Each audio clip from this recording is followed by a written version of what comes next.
Eric Chessen here, founder of Autism Fitness, and by proxy of that, also curator or overseer of autismfitness.com, which you can visit right after watching this. I want to go over one of the most crucial parts of providing programs, fitness programs that is, for the autism population. And those two concepts are progressions and regressions. Now, progressions refer to making an exercise or activity more challenging.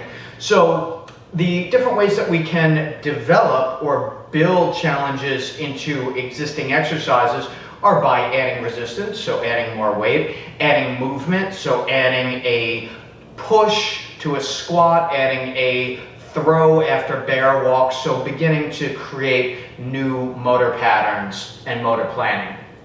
The other way is we can add time. So if we're doing fitness rope swings, we can go from 15 seconds to 20 seconds or 30 seconds as long as that baseline is met. So as long as our athletes can perform the foundation activity, so they can perform a body weight squat, great. We can add a sandbag or we can add a medicine ball. So we can add that resistance because they already fulfilled the criteria of mastery for that baseline. But, what happens, as in many cases with my athletes when we first start out, what happens when they cannot yet perform from a physical perspective that baseline activity or exercise? Well, we have to get into regression.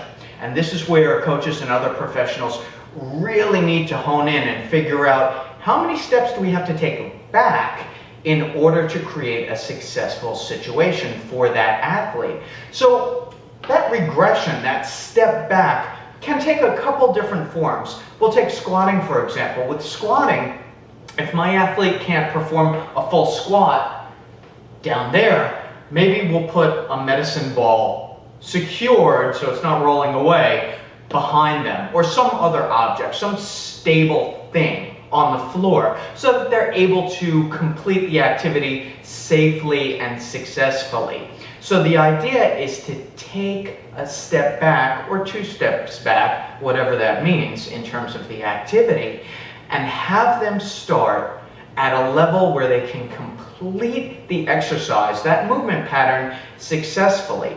Oftentimes what we try to do is challenge without taking the proper steps to make sure that the athlete is able to complete the movement pattern successfully. What does that mean? That biomechanically, from a physical perspective, they can perform the movement safely and with strength and stability and coordination. So this regression concept is very important, particularly when we're talking about the autism population, because they tend to have less strength, less stability, and poor motor planning when compared to neurotypical or normally developing peers. So again, with these two concepts, progression, we can always make something more challenging, and that can be very creative, and that's how we continue to make things interesting and exciting within fitness. But this regression concept is even more pertinent when we're talking about the autism population, because most of our athletes on the autism spectrum are going to need significant regressions in each one of the exercises that we bring into their program. That's why we want to assess properly, and that's why we want to develop programs around individual skill levels rather than take a quote-unquote cookie cutter approach.